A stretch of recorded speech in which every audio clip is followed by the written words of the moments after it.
అంత ప్రశాంతంగా కూర్చున్న శంకరుడు ఒక్కసారి పైకి లేచాడు. ఒక్కసారి పైకి లేచి ఆ జటలు ఊగిపోయేటట్టుగా గిర్రగిర్ర తిరిగి భూమి కంపించిపోయేటట్టుగా తాండవం చేసి ఆ జడలలోంచి ఒక జటని తిరిగి భూమి మధ్యలో వేసి కొట్టాడు. ఆయన అంత కోపంతో కొట్టేటప్పటికే అందులోంచి ఒక ఉగ్రభూతం పైకి లేచింది.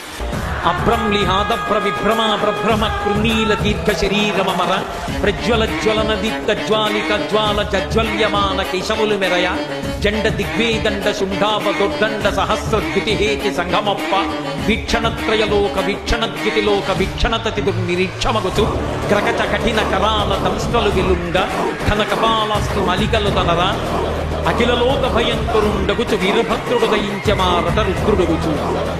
పెద్ద కపాలమాలతోటి భూమి ఆకాశములు ఏకమైపోయేటట్టుగా ఆకాశం కదులుతోందా అన్నంత పొడుగ్గా సహస్ర బాహువులతో అనేక ఆయుధాలు పట్టుకుని తలవెంట్రుకలు నిలబడి దీపాలు వెలుగుతున్నాయా అన్నంత పెద్ద చుట్టుతో ఆ పాదములకు పెట్టుకున్నటువంటి మంజీరములు క్షణం క్షణధ్వనులు చేస్తుండగా శంకరుడికి ప్రదక్షిణం చేసి తండ్రి ఆజ్ఞ అన్నాడు.